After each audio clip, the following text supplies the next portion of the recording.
During a routine patrol, a park ranger noticed dozens of rusted barrels hidden among the reeds. When he opened one, he immediately called 911. What the experts discovered later shocked the entire region. Subscribe to the channel, tell us where you're watching from, and share this video with your friends. The first light of dawn broke gently over the tree line, painting the surface of the river with soft reflections of gold and copper.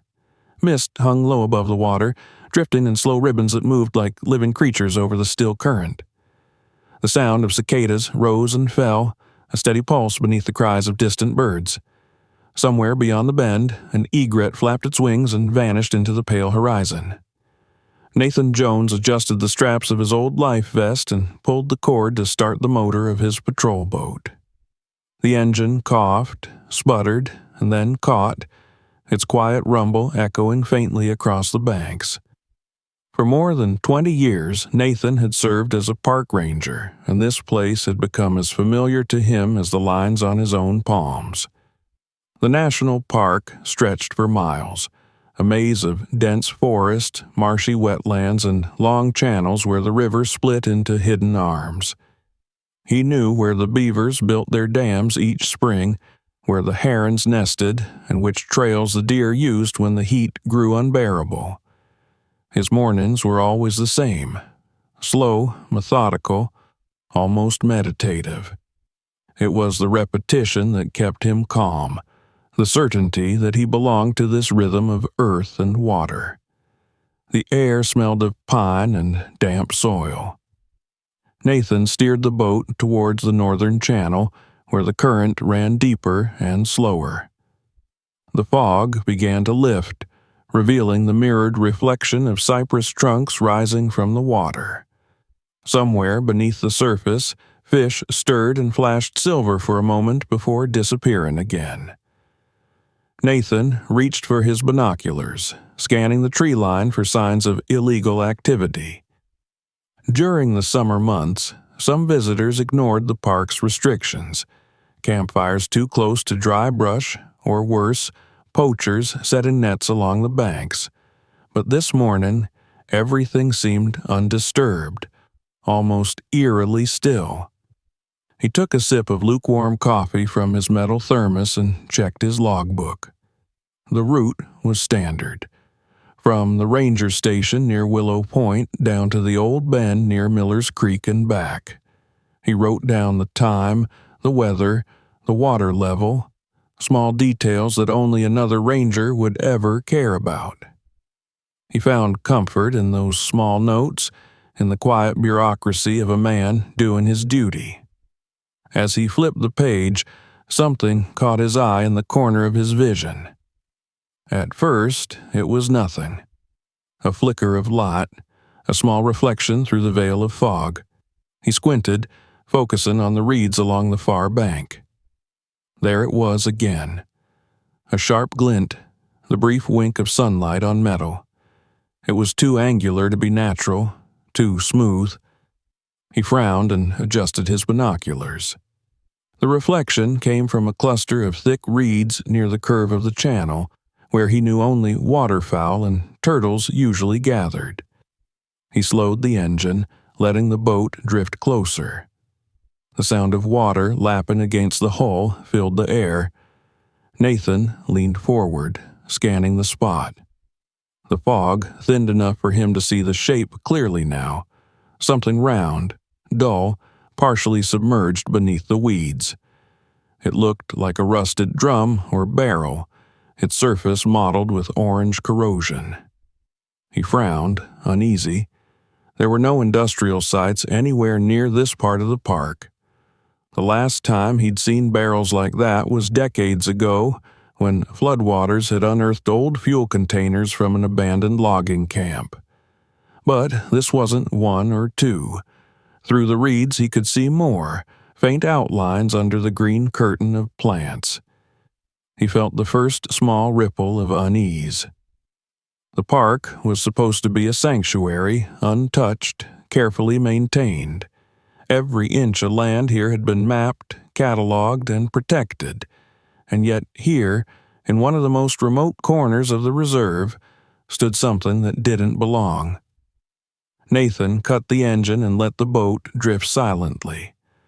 The silence deepened, pressing against his ears. He could hear the distant croak of frogs, the buzzing of insects, and beneath it all, the faint hiss of water moving between reeds. He pulled out his GPS tracker and marked the coordinates. The screen blinked slowly, confirming the point. His first thought was that someone might have dumped old fuel drums illegally, maybe from one of the nearby rural roads. It wouldn't be the first time people tried to save money by avoiding proper disposal. But even that didn't make sense. This stretch of river was too far from any access point, and the road that once led here had been closed off years ago after a landslide. He lifted his binoculars again and scanned the shoreline more carefully. The mist had lifted almost entirely now, revealing more of the metal shapes. There were many, dozens, maybe more, arranged haphazardly, half buried in mud, surrounded by moss and reeds. Some had rolled partly into the water. Their surfaces were coated with rust and algae, blending them into the natural scenery like relics of a forgotten age. Nathan felt a chill crawl down his neck. He had patrolled this river countless times. There had never been anything like this here.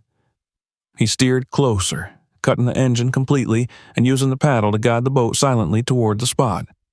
The water grew darker, thicker. He could smell the faint tang of decay, a mix of stagnant mud and something else, something metallic. When he reached the edge of the reeds, he tied the boat to a branch and stood carefully, his boots sinking slightly into the soft wood of the deck. He leaned forward, pushing the reeds aside with the paddle. A cluster of barrels stared back at him, their faded surfaces barely visible through the moss. For a long moment, he simply looked at them. The barrels were old, their sides eaten by time, but they had clearly been placed there deliberately. Some stood upright, others lay on their sides half covered by silt. It wasn't random. Someone had brought them here, perhaps even stacked them once before the water rose. His mind began to spin through possibilities, each one darker than the last. He stepped off the boat onto a small patch of solid ground. The mud sucked at his boots with each movement. Kneeling beside one of the barrels, he brushed away a layer of algae with his gloved hand. No labels, no markings, nothing to indicate what was inside. Only deep gouges where paint had peeled away. He tapped the metal lightly. It gave off a hollow, unhealthy sound. The sun broke through the mist, and for the first time that morning, he could see clearly how many there were. His breath caught. The bank stretched nearly 50 yards along the water, and everywhere he looked, more barrels emerged from the mud like corroded bones. They formed an irregular line that followed the curve of the river. There were too many to count. Nathan straightened slowly, his mind caught between curiosity and fear. He reached for his phone to take pictures, documenting everything. The camera clicked quietly, capturing each eerie detail. The shapes, the color, the way the river reflected their rusted surfaces like open wounds in the landscape. He zoomed in on a cracked lid, faint traces of red paint still visible around its rim. The paint had blistered and split as if eaten by some corrosive reaction. He told himself to think rationally. Maybe it was part of an old flood defense project, some long-forgotten attempt to reinforce the banks, or perhaps construction waste from before the park was established. But the timeline didn't match. The park had been federally protected for over 40 years. Nothing like this could have been buried or dumped without official records. And if it were old, he would have found them long ago. A dragonfly landed on one of the lids, its wings catching the light. For an absurd moment, Nathan felt a pang of guilt, as if he were intruding on something forbidden. He turned his gaze back to the water. A few small fish floated near the surface, moving sluggishly. He watched one of them turn sideways, belly flashing pale under the sunlight before sinking slowly out of sight. A cold unease settled over him. He could feel it in his stomach, a tightening sensation that told him something here was terribly wrong. His instinct, honed through years of emergencies and rescues, began to whisper that he should leave, report this, not touch anything until specialists arrived. But another part of him, the part that hated mysteries, that needed to understand, kept him standing there. He looked again at the cluster of barrels disappearing into the mud, then at the still water that lapped softly against them. Nothing moved except for a ripple spreading slowly across the surface. The air felt heavier now, as if the forest itself were holding its breath. Nathan checked the time. He had already spent nearly an hour in this spot. The sunlight had climbed higher, burning off the last wisps of fog, and the humidity was rising. He decided he would come back with proper equipment and protective gear, maybe even call in a preliminary report to the district office. For now, he needed to mark the area thoroughly. He placed 2 orange flags on the shore and one near the water line, then entered the coordinates again into his GPS. As he finished, a gust of wind passed through the trees, rustling the reeds. The metallic forms shifted slightly, creaking as if alive. A faint clinking sound came from beneath the water, and Nathan froze. It wasn't the wind. It was something moving inside the barrel cluster, perhaps another container dislodged by the current. He waited, listening. The sound came again, softer now, then faded. He exhaled slowly, aware that his pulse had quickened. He stepped back into the boat, untied the rope, and pushed off from the shore. The engine came to life with a low hum, and he steered back toward open water. The barrels disappeared behind the reeds, swallowed once more by the green stillness of the riverbank. As he moved downstream, Nathan kept glancing over his shoulder, half expecting to see something floating after him. But the river remained calm, the surface unbroken except for the faint ripples from his wake. He tried to convince himself it was nothing, that he was overreacting, that the barrels were simply remnants of old machinery or debris washed in from a storm. Still, the unease wouldn't leave him. When he reached the broader section of the river, the morning light had fully claimed the park. Everything shimmered in a deceptive calmness. Birds gliding, water shining, trees unmoving. Yet the image of those rusted drums lingered in his mind, refusing to dissolve. He noted one last thing in his logbook before heading back. Unidentified metal containers on northern bank. Investigate further. As he closed the book and turned the boat toward home, the reflection of the sun on the water momentarily blinded him, flashing just like the metallic gleam that had first caught his eye. He blinked, and the moment passed. The sound of the engine steadied. The park around him returned to its usual serenity, yet deep inside, Nathan sensed that something had shifted. The world he thought he knew so well had developed a flaw, small but spreading, like the first crack in a mirror before it breaks entirely. The next morning, the memory of the barrels refused to leave Nathan's thoughts. He had barely slept, his dreams crowded by images of rusted metal shapes glinting beneath murky water. Each time he closed his eyes, he saw the faint shimmer of oil spreading like bruises on the river's surface. At dawn, while the sky was still violet and the crickets were fading into silence, he made the decision to return. It wasn't just curiosity now.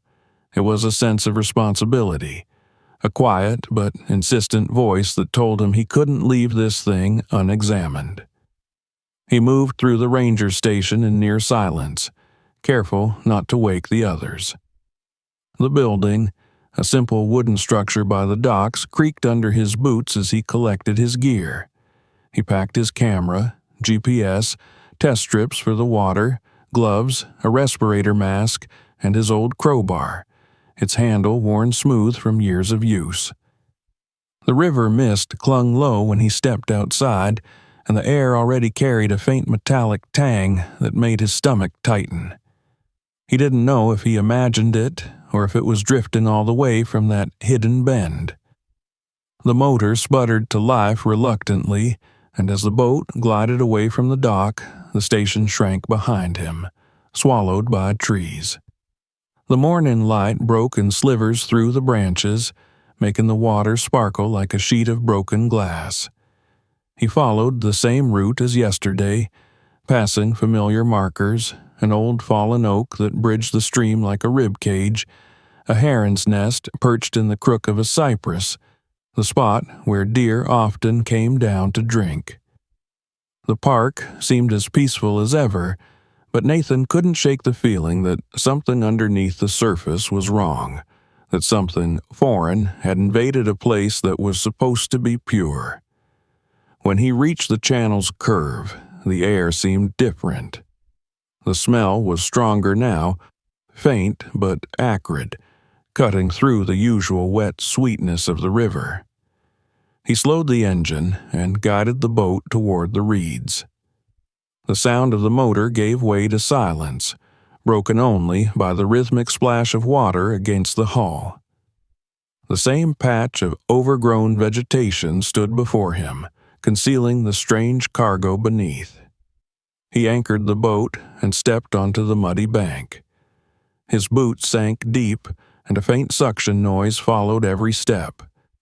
The barrels hadn't moved. They sat there as if they had been waiting for him, lined in uneven clusters, the morning dew glistening on their corroded shells. Some leaned against each other like exhausted soldiers, while others were half submerged in the thick mud. He counted at least 30 from where he stood, though the reeds concealed the rest. Their surfaces were covered in reddish flakes that fell away like old scabs when he brushed against them. A few still held faint streaks of blue and yellow paint, colors once bright but now ghostly and faded by decades of weather. He crouched near the nearest barrel and scraped away a layer of algae. The metal was soft in places, pitted and swollen from rust. His gloved fingers found what might once have been lettering, but the marks were too eroded to read. He took several photos, zooming in on the textures, the corrosion, the shapes of the lids.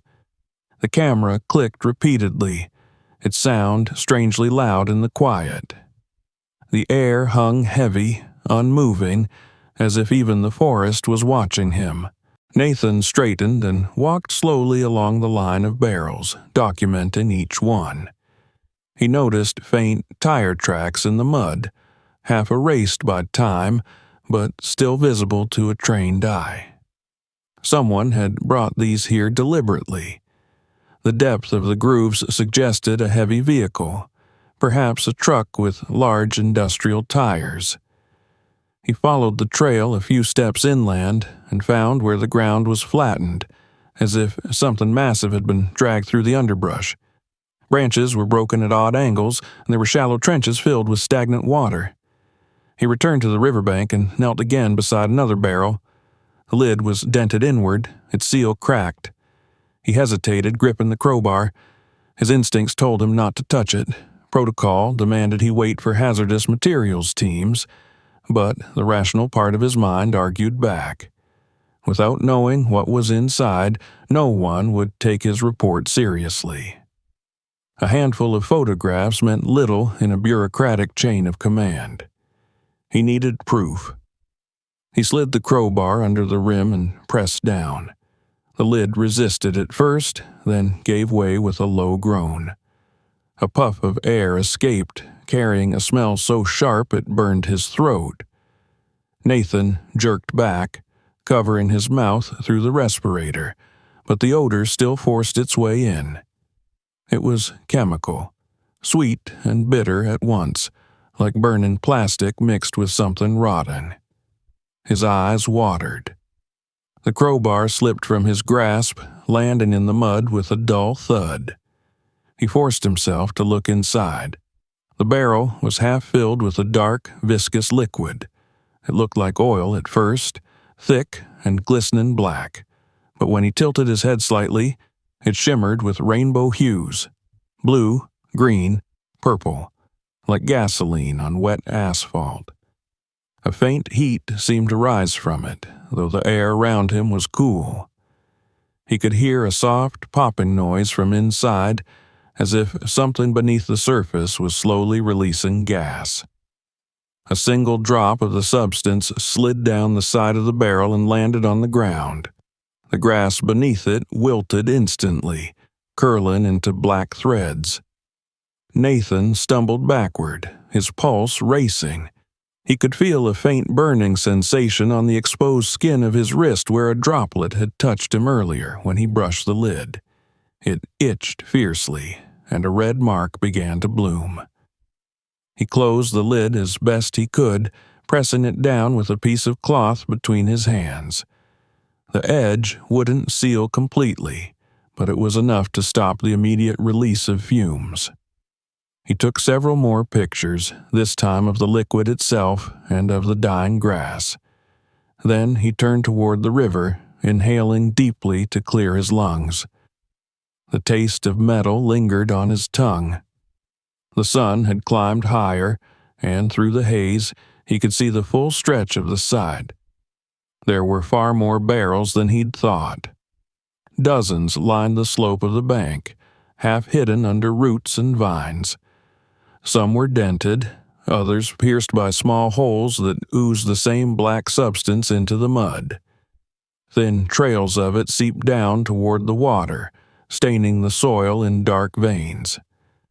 Nathan's hands trembled as he took another water sample. He dipped a small tube into the river a few meters away, sealed it, and labeled it carefully.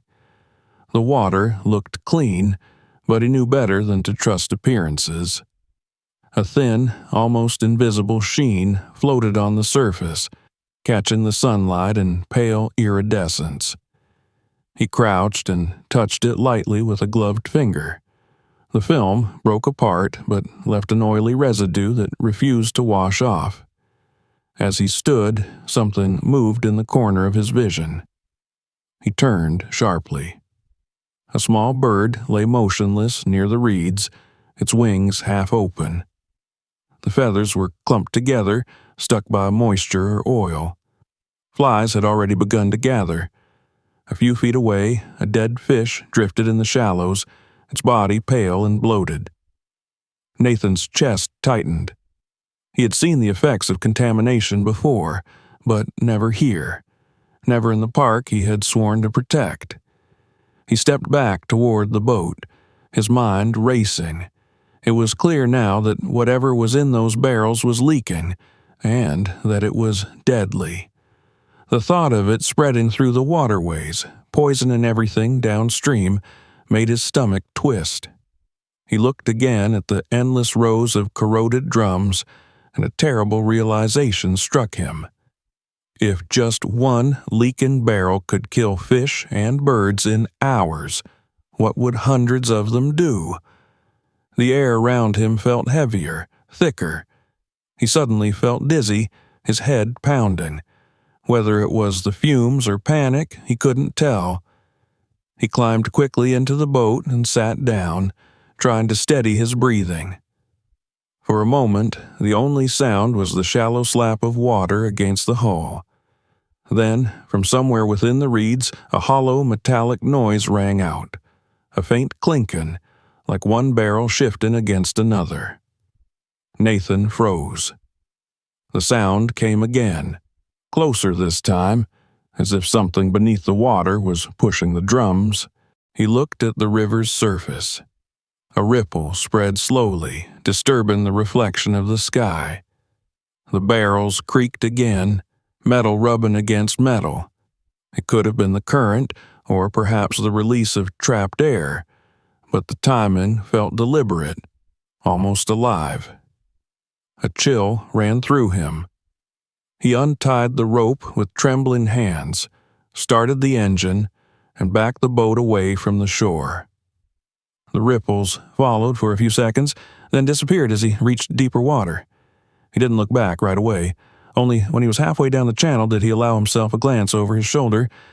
The bank looked unchanged, the reeds swaying gently in the breeze, the rusted shapes barely visible now, but the stench lingered, faint yet unmistakable, a promise of something festering in the heart of the park. Nathan steered toward the main river, pushing the throttle slightly harder than usual. His reflection wavered on the surface, distorted by the boat's wake. He flexed his wrist, the skin now an angry red patch that throbbed with each heartbeat. He made a mental note to disinfect it immediately once he got back, though he doubted any simple antiseptic would be enough. As he approached open water, the sunlight grew harsher, and the park once again appeared calm and beautiful, as if the corruption behind him were only a dream. But Nathan knew better. He had seen the truth now. Something toxic had been dumped into this land, something that didn't belong in the natural order. He could still feel the faint tremor of the barrel's movement in his bones, like an echo that wouldn't fade. He reached for his radio, hesitated, then switched it on. The signal crackled faintly. He reported his coordinates and requested that an environmental response team be dispatched for potential hazardous material. His voice was steady, but his heart raced. As he ended the transmission, a heavy silence settled around him again. The river stretched endlessly ahead, but behind him in the hidden bend, the rusted shore remained, a wound in the landscape, festering in the heart of paradise. Nathan didn't know it yet, but that morning would mark the beginning of a chain of events that no one could stop once they were set in motion. The barrels were only the surface of something much deeper, something buried not just in the mud, but in the greed and neglect of years past. As he guided his boat back toward the station, he felt the eyes of the forest upon him, silent and patient, waiting for what would come next. By the time Nathan returned to the ranger station, the mark on his wrist had turned from red to a deep, irritated purple. The skin burned when he touched it, and tiny blisters began to form along the edge of the irritation. He washed it under running water until the sensation dulled, but the burning never quite faded. His hands trembled slightly as he reached for the antiseptic from the first aid kit. He poured the clear liquid over the wound, watching it hiss faintly on contact. A small puff of steam rose from his skin, and he gritted his teeth against the pain. Something in that barrel had been alive in the chemical sense, reactive, volatile, dangerous. He didn't know what kind of compound could still be that potent after years, maybe decades, sealed underground, but it wasn't something nature should have to swallow. He logged his preliminary report as best he could, entering coordinates, visual descriptions, and photos into the park's environmental incident database. He attached a note marked urgent, requesting immediate attention from State Environmental Services. Yet, even as he filled out the digital forms, he knew the procedure would be slow. Reports like this always moved through layers of bureaucracy before anyone took real action. Somewhere, a manager would flag it for review, a clerk would schedule a call, and a regional office would discuss budgetary feasibility before sending a small team weeks later. By then, whatever was leaking into the water might already have spread downstream. He leaned back in his chair, rubbing his temples. Outside, the wind was rising, and through the open window he could hear branches scraping against the side of the building. The air carried a faint odor, sharp, almost imperceptible, but unmistakably the same. He felt it in the back of his throat before he recognized it with his nose. That metallic sweetness again, thinner now, stretched by distance. The contamination was moving. Nathan stood, grabbed his field radio, and headed outside. The sky had turned a flat gray, the kind of washed-out light that dulls all colors. He looked toward the water, and his stomach clenched. The river's surface near the dock shimmered faintly. It wasn't as pronounced as what he'd seen upriver, but there was a delicate rainbow gleam spreading slowly outward. The oily film had traveled far faster than he'd expected.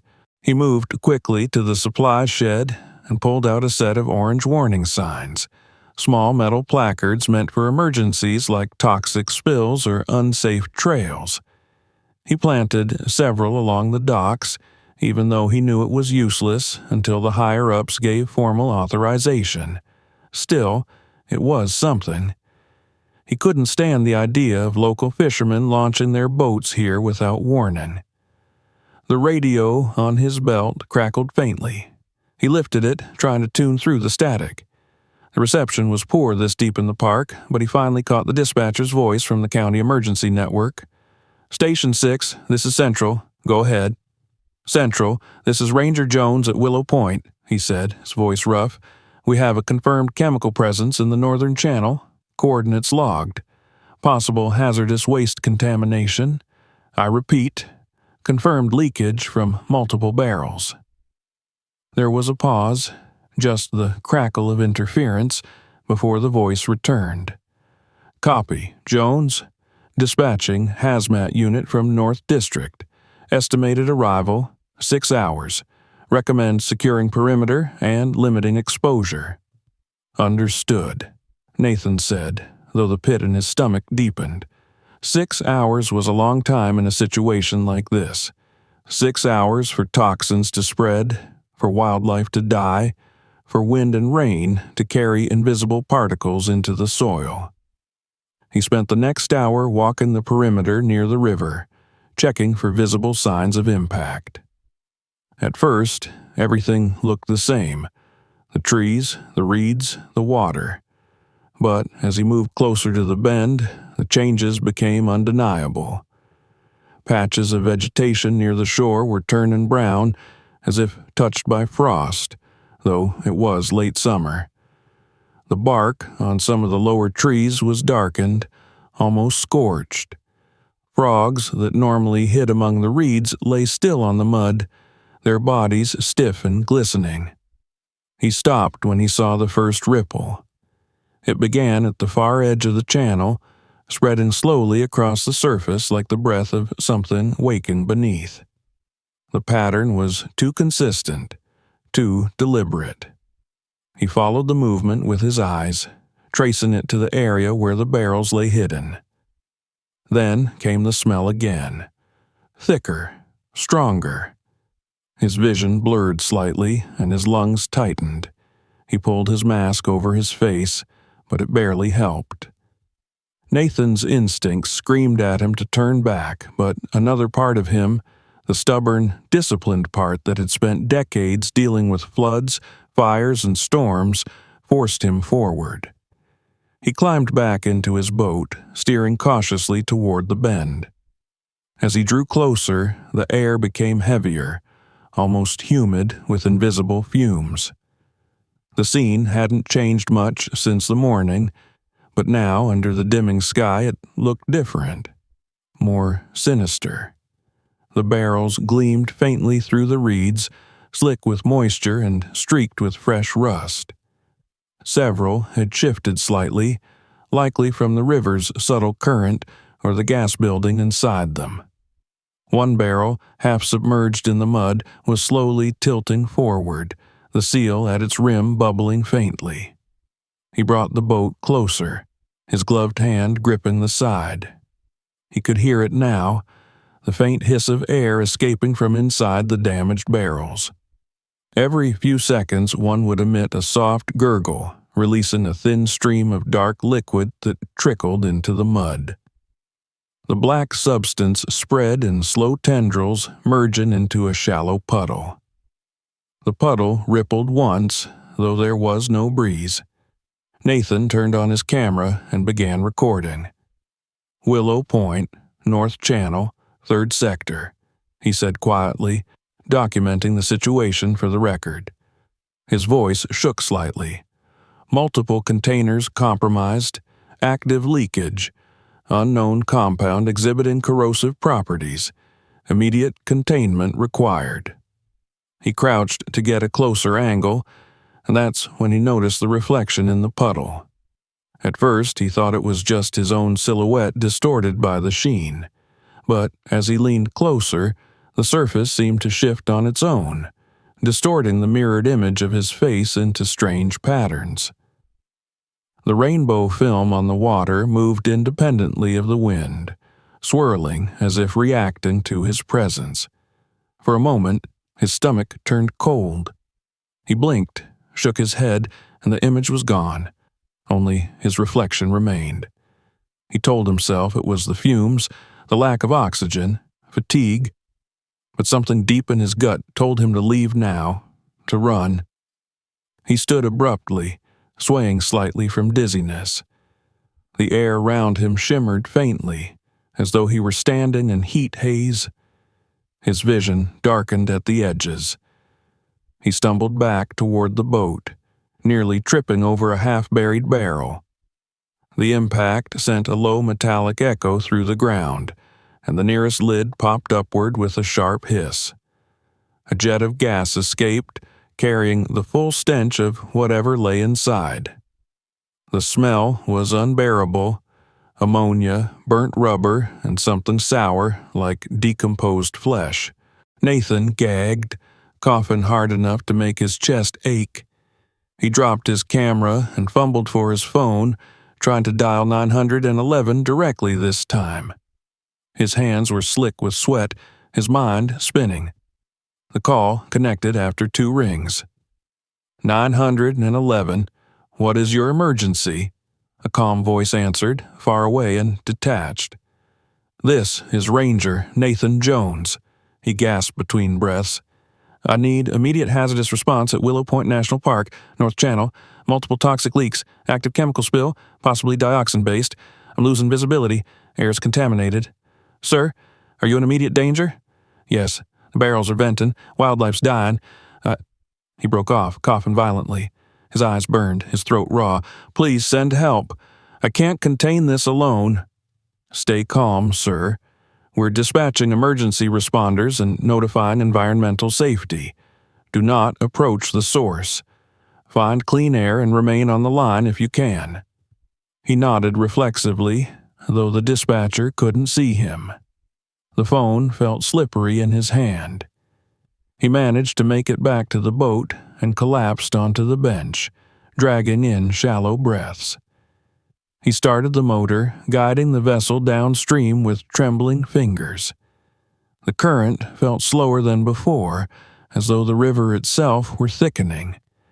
Behind him, the sound of hissing metal continued, rising and falling like a grotesque rhythm. A few bubbles broke the surface of the water, releasing more of that oily residue that caught the fading light in sinister hues. Nathan forced himself not to look back. The burning in his lungs eased slightly as he moved farther from the source, but his skin still prickled and his vision swam. He splashed river water over his arms and neck, though he knew the contamination had already entered his body through that small burn on his wrist. When the signal on his phone flickered, he realized the call had dropped. He didn't bother redialing. Help was on the way now, or at least he hoped so. He focused on steering, on keeping the boat straight. The air grew clearer the farther he went, until the familiar smells of the forest began to return. Wet earth, pine sap, distant smoke from a campfire somewhere downstream. but those comforting scents now felt foreign, as if he'd left one world and entered another. He reached the dock and stumbled onto solid ground, leaving wet footprints on the wooden planks. His head pounded. The wound on his wrist had grown darker, ringed by faint greenish veins that traced up toward his forearm. He grabbed the first aid kit again, soaked a bandage in antiseptic, and wrapped it tightly. The motion steadied him a little, though his heart continued to race. The sky was deepening toward dusk now, the light fading fast. The first insects of the evening buzzed in the distance, unaware of the poison that crept closer to their fragile ecosystem. Nathan sat heavily on the dock, his breath slowing. He stared at the river, calm and indifferent once more. The surface glowed faintly orange in the sunset, hiding the spreading contamination beneath. He thought about the call, about the tone of the dispatcher's voice. Professional, neutral, distant. They would send help, yes, but it would take time. Maybe too much time. He imagined the barrels continuing to leak through the night, the liquid seeping deeper into the soil, carried silently into the heart of the park. The animals would drink from it. The fish would die first. The birds would follow. He felt a tremor of helpless anger. For 2 decades he had protected this place from hunters, wildfires, and storms. But this was something different. This was invisible and merciless, something man-made, something that didn't belong in the chain of life he'd sworn to defend. He clenched his fists until his nails bit into his palms. In the distance, he thought he heard a faint echo. Sirens, maybe, carried by the wind. But as the sound faded, he realized it was only the rush of the river, constant and ancient, moving on as if nothing had happened. The water carried everything away, secrets and poison alike, into the dark. Nathan rose slowly, his body heavy, his lungs aching. He turned toward the station lights flickering on behind him. Inside, he would prepare his full report, send every photo, every detail, every warning he could, and if the system failed to respond in time, he would find another way. Because something in that black liquid had changed everything.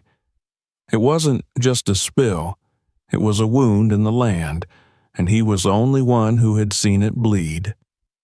The ranger station stood quiet in the early evening, its exterior bathed in a dull orange glow from the setting sun. The wood-paneled walls, worn with age and softened by moss in the corners, had seen their share of fires, floods, and storms, but nothing quite like this. Nathan sat hunched over his desk, the soft whir of the old ceiling fan above barely stirring the stale air. His hands moved with methodical urgency across the keyboard as he typed up a more formal version of the incident report. He included coordinates, photographic evidence, environmental descriptions, and a detailed timeline of his observations and symptoms. His wrists were damp with sweat, and the bandage on his right arm had already soaked through, stained with an ugly gray ring of fluid that refused to dry. The signal from the radio remained silent. The last he'd heard was an assurance that a hazmat team had been dispatched and would arrive before midnight. That was hours ago. The park, vast and sparsely monitored, felt endless in moments like this. He felt the sheer weight of its isolation pressing down on him. Even with the station's networked systems and emergency channels, he might as well have been on another planet. As twilight deepened, Nathan stepped outside, seeking relief in the cooling air. He walked slowly down the worn path to the dock. The river flowed quietly, the oily sheen now barely visible under the fading light. He dipped a long branch into the water near the edge and stirred it slowly. Thin ribbons of iridescent film swirled outward from the motion. The contamination was no longer just sitting in one place. It was moving, breaking down, becoming something even more dangerous. Behind him, the soft crackle of tires over gravel signaled the arrival of another ranger. Daniel, the youngest on their small team, with barely 2 years in the service. He stepped out of his dusty SUV with a relaxed gait, unaware of what waited for him. "Evening, Nate," he called. "Got your message. That spill real? The photos look bad, man, but I figured maybe just runoff from the old trail. Some busted septic or sump tank. Didn't think it was chemical. Nathan didn't respond right away. He motioned for Daniel to follow him to the river's edge. As they walked, the older man explained what he had seen. The barrels, the black liquid, the smell, the wildlife already showing signs of poisoning. He described the effect it had on his body, the dizziness, the burning, the tightness in his chest. Daniel's expression darkened with each detail. When they reached the dock, Nathan pointed to the surface. Daniel leaned in and squinted. At first, he shrugged, unimpressed. But as the younger ranger dipped his fingers into the water and brought them back up, the thin film clung to his skin like a second layer, refusing to drip away. He sniffed it once and recoiled. "What the hell is that?" "I don't know," Nathan replied, "but it's spreading." Back at the station, they ran the sample through the park's rudimentary test strips, usually used to measure pH levels and common pollutants. The strip turned black within seconds of contact. The results made no sense. The chemical levels were off the charts, far beyond anything they had encountered before. Whatever was in those barrels wasn't just industrial waste. It was something worse. Daniel began pacing the room, his face pale. "What do we do? The local kids fish from the southern pier every weekend. The scout group is supposed to camp here next week. This stuff's already in the water. How far down is it going?" Nathan opened his logbook and pointed to the downstream map. The river wound past several unmonitored zones before eventually joining a larger body of water used by local farms for irrigation. If the contamination reached that far, the impact would be catastrophic. "We need to get ahead of it," Nathan said. "We post warnings. We shut down access to the park. We contact local authorities directly. No more waiting." Within the hour, the station was transformed. Bright orange hazard tape stretched across the main trails leading to the river. Signs marked "Do Not Enter, Chemical Hazard" were staked into the ground. Daniel took the station's truck and began canvassing nearby fishing spots and access roads, taping up every entrance with warnings. But the panic didn't start at the signs. It began when a family of campers returned to the ranger station with their dog cradled in a blanket. The animal was trembling, foaming slightly at the mouth. They said it had been swimming in one of the creeks branching from the main channel. Nathan examined the dog's fur and found the same iridescent sheen clinging to it. Its heartbeat was erratic, its breathing shallow. They rushed the dog into the small medical room behind the station and called the nearest veterinary clinic. The news traveled quickly. By morning, the phones rang non-stop. Locals reported strange smells, dying fish, and birds falling from trees. A few fishermen called to report skin rashes after handling their catches. One elderly man claimed his well water had taken on a bitter taste. The entire district began to stir. The mayor's office contacted Nathan, requesting clarification on what was happening in the park. News outlets started asking questions. Then came the worst call yet. A mother, sobbing on the other end of the line, said her 2 children had been playing along the bank near Miller's Creek the previous day. Now they were both running fevers, complaining of stomach pain and dizziness. Nathan's hands clenched around the receiver as he gave her the number to emergency services and told her to demand blood testing. He knew then that containment had failed. Whatever lines had existed between the isolated spill and the outside world were gone. The park was no longer a sealed ecosystem. It had become the center of an unfolding crisis. The hazmat team still hadn't arrived. The promised 6 hours had stretched into 10. Nathan's emails to the environmental office bounced back with generic auto-replies. Daniel returned from the field with his face covered in sweat and worry. He said people were beginning to gather near the southern fence, demanding answers. Nathan stepped outside, his uniform stained with mud and sweat, and faced the dozen or so locals behind the yellow tape. Farmers, boaters, parents, all with the same questions in their eyes. What happened? Why didn't we know sooner? Is it in our water? Is it in our food? He didn't lie. He told them a chemical spill had been discovered, that the barrels had been dumped illegally, that the contents were still being analyzed, that they were taking every measure to contain it. But none of it felt like enough. One man shouted from the back, "You knew yesterday and waited till today to tell us?" Nathan nodded grimly, "Because I needed to be sure. And now I am." Another man stepped forward, holding up a dead duck wrapped in plastic. "This was on my property this morning. My kids feed these animals. I want someone held accountable."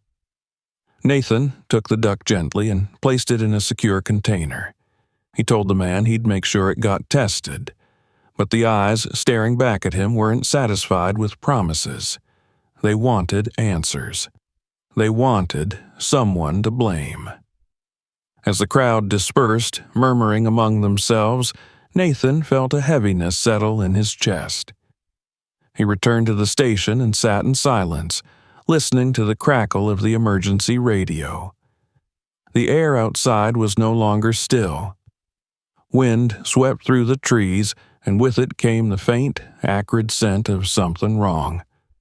Daniel paced in the hallway, muttering to himself about lawsuits, media coverage, evacuations. Nathan heard none of it.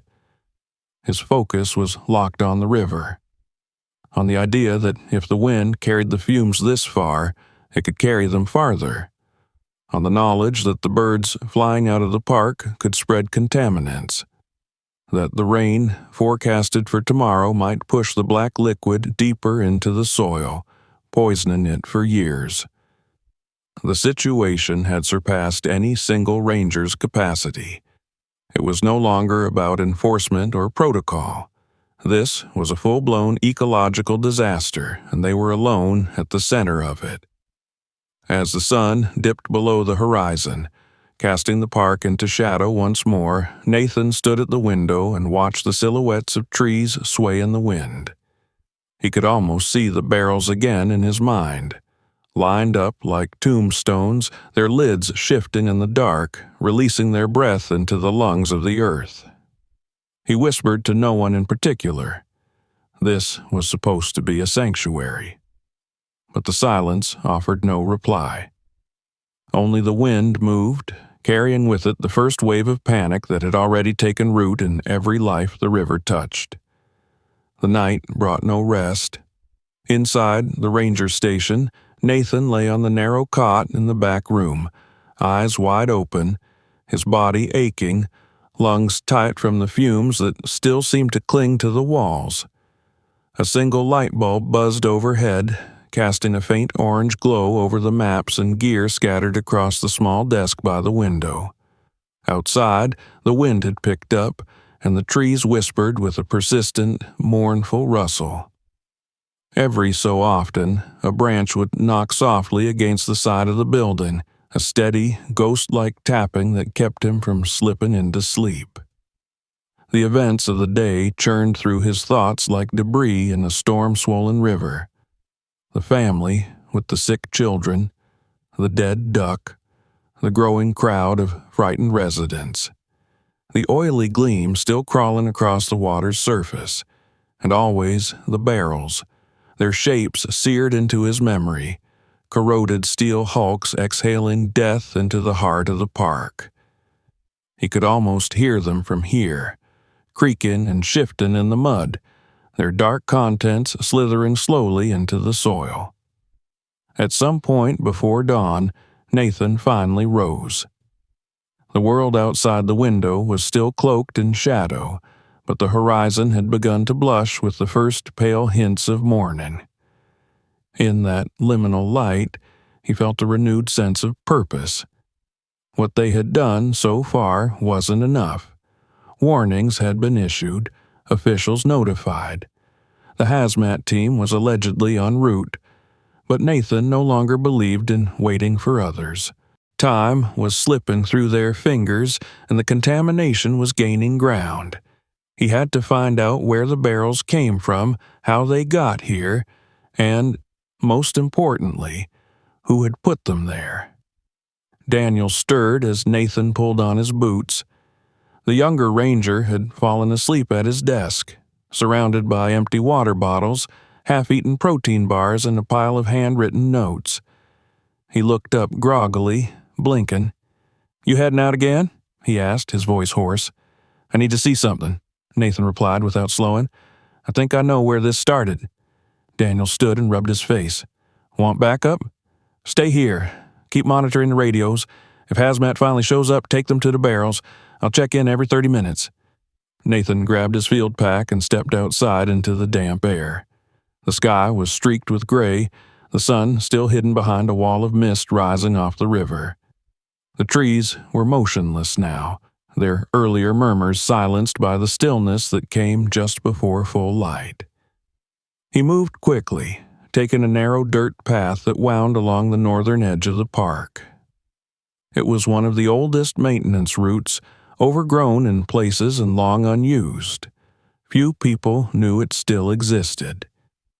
He followed the river upstream, carefully watching the ground.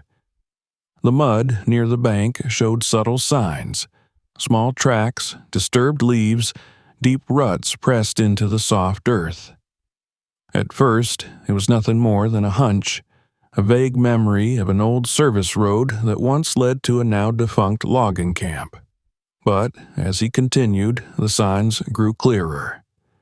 Near the first bend, he found a set of tire impressions, not fresh, but not yet erased by rain or wind.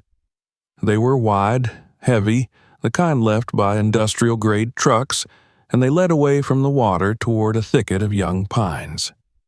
He paused, crouched low, and ran his fingers along the edge of one track. The soil was compacted unnaturally deep, suggesting a heavy load. The pattern of the treads was distinct, sharply cut into the ground, a design he didn't recognize from any park-issued vehicle. He stood and followed the tracks.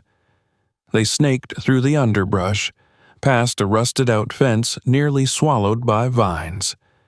The remnants of a faded sign clung to one of the posts. It had once read, "Restricted Access Department Use Only," but the words were nearly illegible beneath the corrosion and moss. Beyond it, the ground flattened out into what had once been a service yard. The clearing was choked with overgrowth, but Nathan could still make out the skeletal remains of old infrastructure. Concrete foundations cracked and sagging under the weight of decades. A half-collapsed metal structure with torn siding that flapped in the breeze like old skin.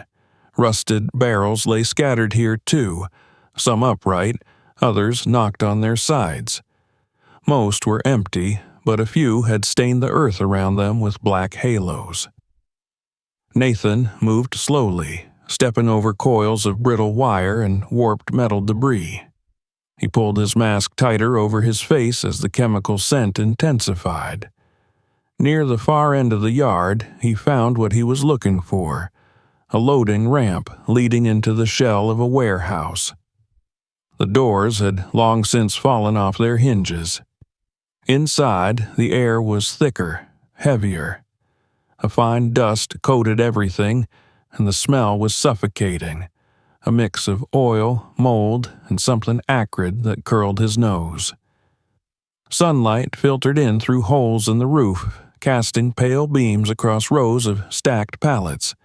Some were empty, others bore dark stains. A few still held containers, blue plastic drums, steel cylinders, and battered boxes wrapped in industrial tape. Nathan moved closer, taking photos, inspecting labels. Most had been scraped clean, but one bore a partial shipping code burned into the side. A string of numbers followed by ACX Chemical. He took a mental note. In the corner of the warehouse, he discovered a small office, the door hanging from one hinge. Inside, the floor was strewn with broken glass, scattered paperwork, and the remnants of rodent nests. He found a file cabinet tilted on its side, drawers half open. Most of the documents were damp and rotted beyond recognition, but in the back of the bottom drawer, wrapped in plastic, he found a stack of manifests. He carefully unwrapped them, flipping through yellowed pages covered in smudged ink and faded stamps. The company names meant nothing to him, mostly defunct contractors and shell corporations, but the destination addresses were clear. Several listed North Channel Drop Zone, WP Site 3. His stomach turned. WP stood for Willow Point. This place had been used as a dumping ground under cover of night and neglect, hidden in plain sight. He took photos of the documents, stuffed them into his pack, and turned to leave. As he crossed back through the warehouse, he paused near one of the intact barrels. It looked newer than the others, less rusted, less battered. He leaned closer. Its cap had been twisted partially open. A trickle of dark fluid ran down the side, pooling beneath it. He could see the floor beneath the puddle. Concrete turned brittle, cracked like scorched earth. A sudden sound made him freeze, a faint metallic clatter echoing from deeper within the building. He turned, heart pounding. Another barrel, possibly shifting from pressure or rot, or someone else. He waited, listening. The silence returned, thicker than before. He didn't linger. Whatever this place was, it was not empty, and he had what he needed. Outside, the wind had returned, stronger now. He followed the tracks in reverse, moving faster than before. His limbs ached, the wound on his wrist throbbing with each step. The edge of the woods was darker than it had been an hour ago, the clouds overhead thickening with the promise of rain. When he reached the path along the river, he stopped to catch his breath. The water below him was changing. The film had grown wider, spreading toward the southern bends. He saw dead fish clustered near the bank, their silver bodies flashing in the light. A heron stood nearby, motionless, staring at the water as if waiting for it to speak.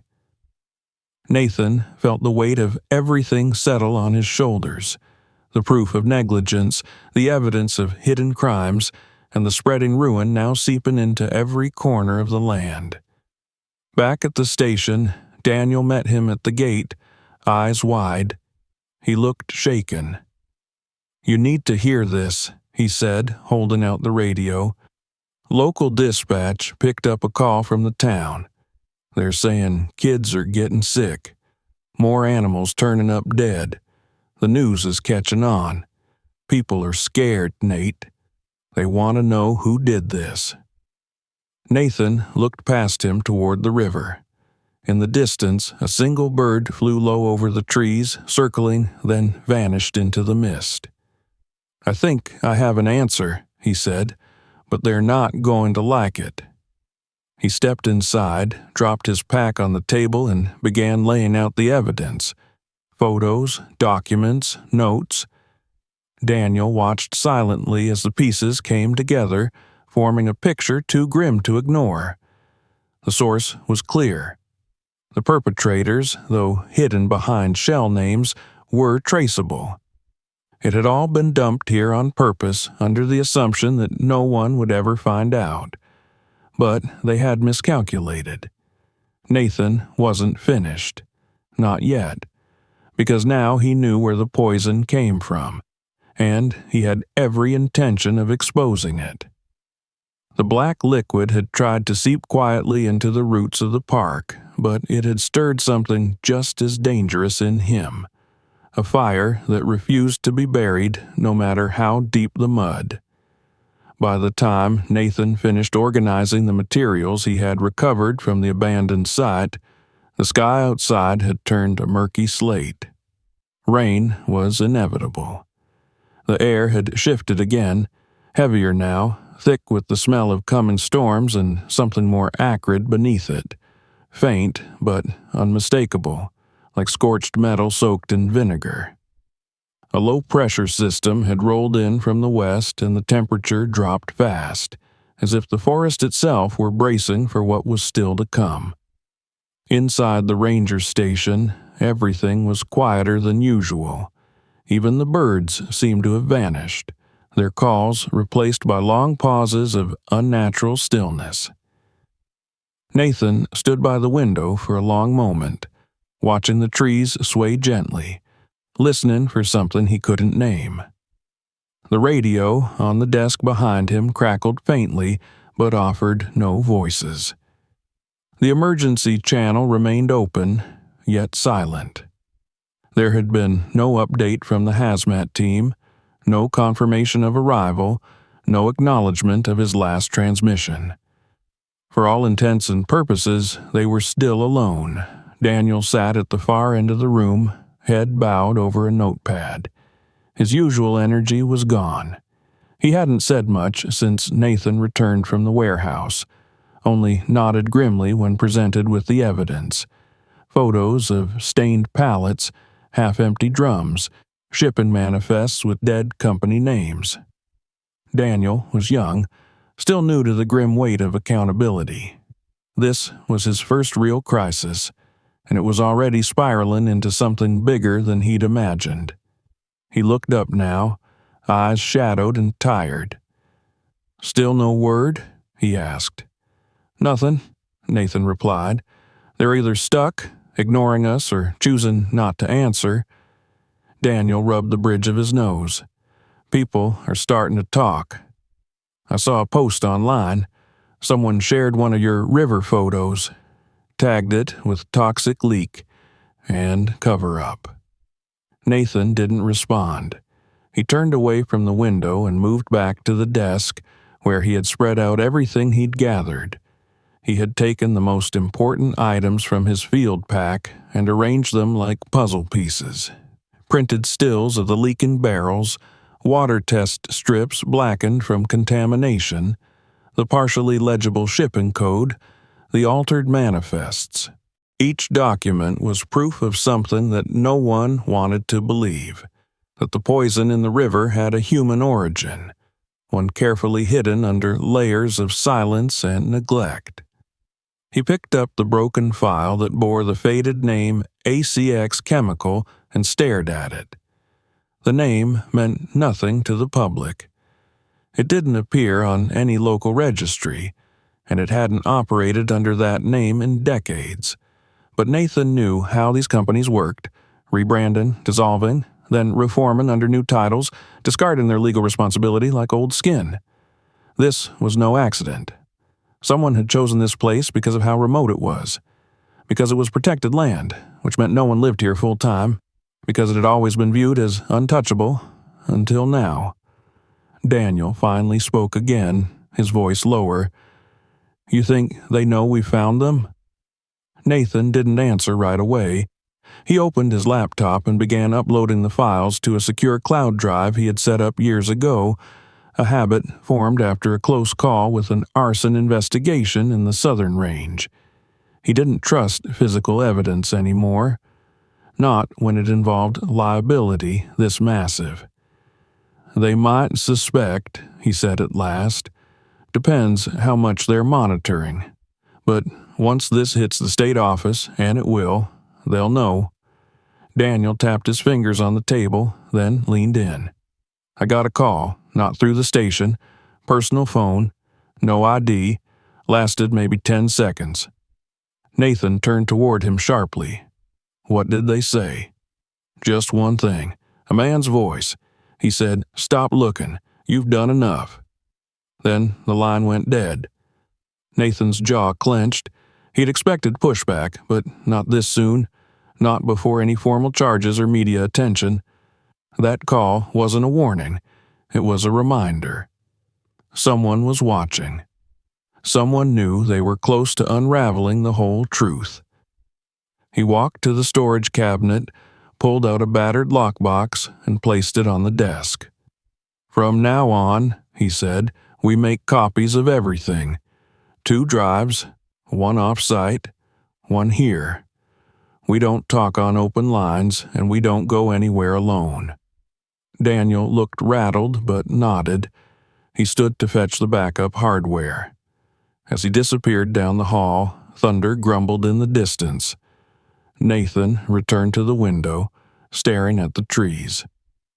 Rain had started falling, slow at first, just heavy drops that made the roof creak, then steadily harder. The leaves trembled under the weight, and the river began to blur into the haze. With the rain came a new fear. Contaminants sitting on the soil, pooled in stagnant marshes, would now seep deeper, washing into the underground streams, spreading past their current borders. Rain was nature's solvent. Whatever hadn't moved yet would now begin its journey through the veins of the park. An hour later, the first phone call came. A local ranger from a nearby jurisdiction, voice tight, reported multiple wildlife fatalities within their observation zone. Dead raccoons, fish floating in isolated ponds, birds with scorched feathers and glazed eyes. The symptoms matched what Nathan had seen. The contamination was no longer localized. It had jumped boundaries, found new hosts. The ranger ended the call by asking a question Nathan couldn't answer. "Is this going to stop?" Nathan stared at the silent receiver after the call ended. The rain pounded harder against the glass. He returned to his seat and began writing a detailed incident log, including locations, symptoms, timestamps. He sent it to the state's Department of Environmental Quality, the U.S. Fish and Wildlife Service, and a small independent watchdog group that specialized in environmental crimes. He attached every photo and video he had, marked them urgent, and copied the files to a drive that Daniel would take off-site. At dusk, the second call came, this time from a local hospital. A nurse, voice anxious, asked about the symptoms they should expect from potential chemical exposure. She said a family had come in with nausea, skin rashes, and severe respiratory distress after returning from a fishing trip on the outer edge of the park. Their dog had died en route. The parents were in stable condition, but their teenage son had been moved to the ICU. Nathan provided what little information he could. He listed symptoms, advised blood testing for dioxins, PCBs, anything in the chlorinated family. The nurse thanked him, and he could hear the tremor in her voice. He knew what she was really asking. Is this going to get worse? Daniel returned just before sunset, his jacket soaked and boots muddy. He carried a hard drive and a paper bag with food neither of them touched. His face was pale. "The signs we put up," he said, "torn down. Southern Pier. Someone cut the tape, removed the hazard boards. I saw a group launching boats. Locals? Maybe. Maybe someone told them it was safe. Or maybe they just didn't care." Nathan stood and moved to the map hanging on the wall. He drew a line from the barrel site to the Southern Pier, then another downriver to the next community water intake. The distance was closing. Rain would accelerate everything. The contamination wasn't crawling anymore. It was flowing. He looked at Daniel. "We're out of time." That night, the station lights stayed on. Every hour, Nathan radioed updates to any available channel. The park's internal systems continued logging incident reports, but no response came from the state or federal level. It was as if they had been abandoned. At midnight, Nathan stepped outside again. The rain had finally stopped, but the air was thick with mist and the lingering chemical tang. The river gurgled softly in the dark, a constant reminder of its silent betrayal. He walked to the edge and crouched, shining his flashlight on the water. The surface shimmered. A frog sat nearby, motionless, its skin slick with an oily film. Nathan reached out gently and turned it over. It was dead. He buried it in the soft earth with a trembling hand. Not because it would help, but because it was the only respectful thing left to do. When he returned to the station, Daniel was asleep on the couch, his breathing shallow. Nathan sat down at the desk, opened his notebook, and began writing. Not just a report, but a record, a confession, a testimony. He wrote everything he had seen, every failure of response, every missed opportunity. He included names, dates, locations. He wrote for the animals that couldn't speak, for the trees whose roots now drank poison, for the people downstream who had no idea what was coming. He didn't know if anyone would read it, but he had to write it anyway, because silence had already done enough damage. And the fear now gripping the community, the fear that nothing would be done, that no one would be held responsible, that fear thrived in silence. He wrote until the sky began to lighten again, until the birds tried to sing but failed, until the air no longer smelled of rain, but of something burned and ancient, something that had awakened and would not go quietly. Outside, the barrels waited beneath the trees, hidden but pulsing.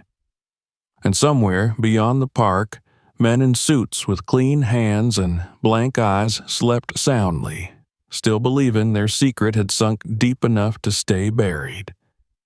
They were wrong. Nathan had seen it, had touched it, had breathed it. And now he would make sure the world did too.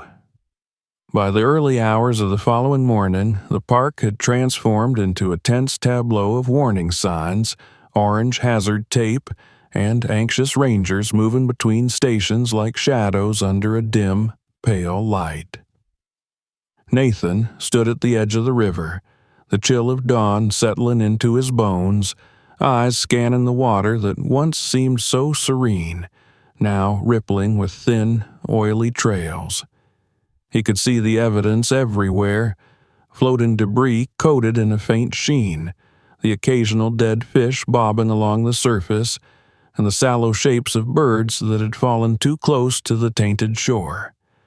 His heart pounded with anticipation and dread because today would mark the beginning of the public revelation, and there would be no turning back.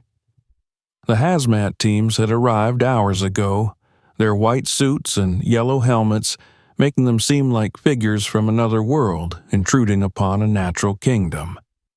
Nathan watched them unload equipment, roll out containment booms, and carry portable testing devices toward the river. He felt a flicker of relief, yet it was tempered by unease. The process would take time, precious hours in which the toxic film could continue spreading.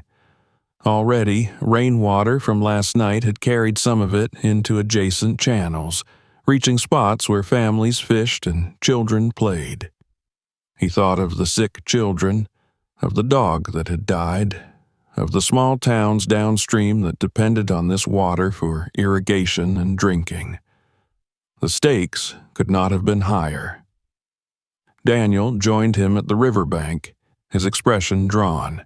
He handed Nathan a tablet displaying live data from the hazmat sensors. The readings were staggering. Levels of dioxin and other chlorinated compounds were off the charts, beyond any standard the environmental agencies typically prepared for. Nathan stared at the numbers, feeling a wave of nausea. This wasn't just a spill. It was an active, spreading disaster, and it had been deliberately concealed. As the team began testing barrels and water samples, Nathan moved systematically along the riverbank, marking areas where contamination was highest. He photographed everything, documented the placement of each drum, and traced the subtle lines of black liquid trickling into small inlets, connecting points like veins of poison spreading through the landscape. He thought of the warehouse he had discovered, the hidden manifest, the shipping codes.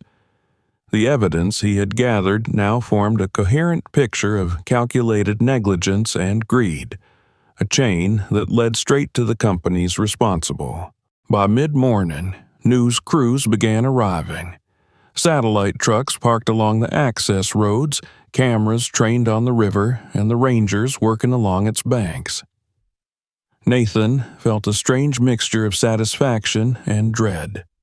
The story was no longer his alone. It would be broadcast to thousands, perhaps millions, revealing the extent of the contamination. He guided the journalists carefully, showing only what was safe and instructing them not to cross the hazard tape. Even as he spoke, he couldn't help but notice the people in the crowd, locals, officials, and media alike, all drawn by the spectacle, unaware of the full magnitude of the threat. He returned to the dock to check on a particularly large cluster of barrels. Several had already leaked through, the liquid forming a dark pool that stretched to the water line. Nathan donned his gloves and respirator, carefully lifting one barrel's lid to allow the hazmat sensors to take readings. The instrument beeped furiously, confirming what he had feared. The concentrations were lethal, and the contamination could persist in the sediment for years. He moved to the next barrel and then the next, methodically ensuring each was monitored. The repetitive motion was exhausting, but he could not stop. Every barrel left unchecked was another potential disaster. Midday came and a team of independent environmental scientists arrived, carrying lab kits and water analysis equipment. Nathan met them on the riverbank, presenting the documents he had recovered from the warehouse. He laid out the manifests, the photographs, and the notes, explaining what he had observed and tracing the path of the barrels from the warehouse to the northern channel. The scientists nodded gravely, confirming his suspicions. The spill was intentional. The perpetrators had chosen a protected area to avoid detection, and the scope of the damage was unprecedented in recent memory. One of the scientists spoke quietly but firmly.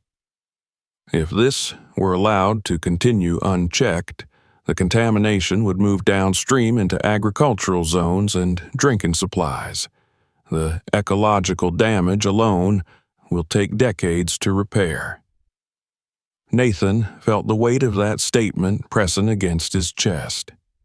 He had known the river was poisoned, but hearing it articulated so clearly by experts with precise measurements made the reality impossible to ignore. As the afternoon sun climbed higher, Nathan noticed movement on the river's surface. A bird, wings coated in oil, struggling to take flight.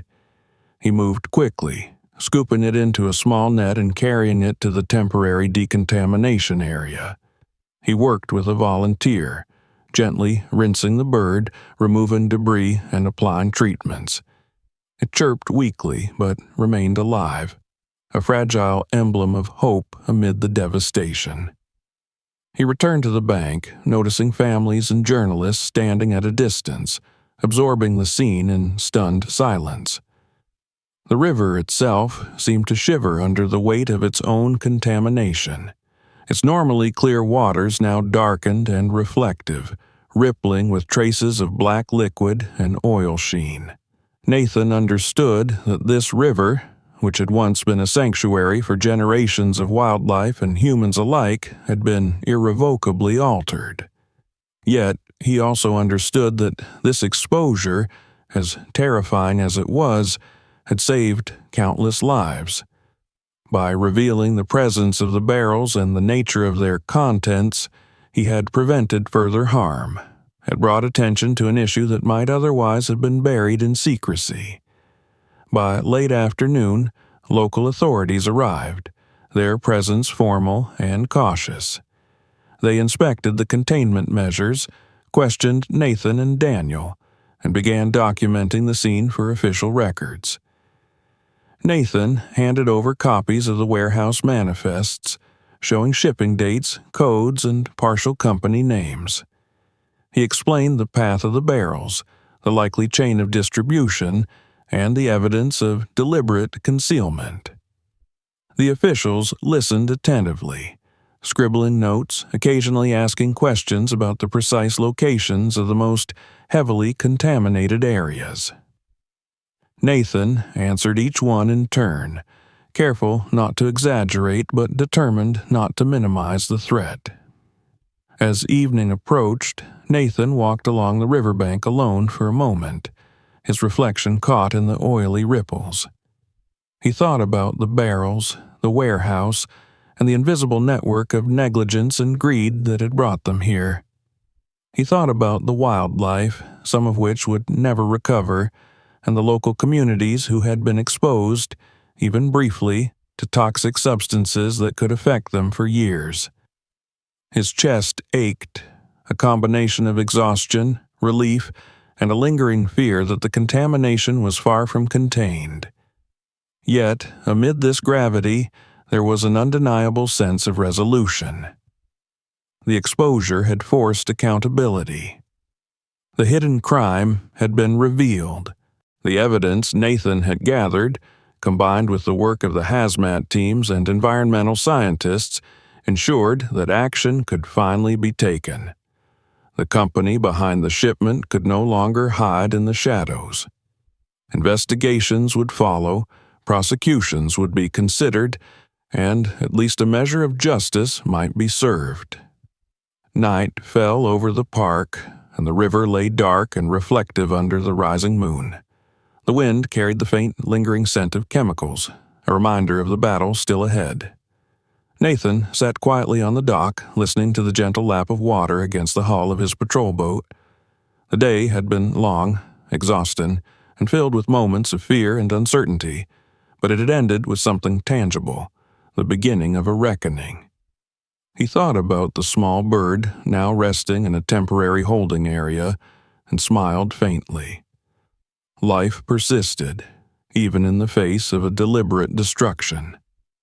And he understood with a deep certainty that his role had not ended here. He would continue to monitor the river, continue to document, continue to protect what remained.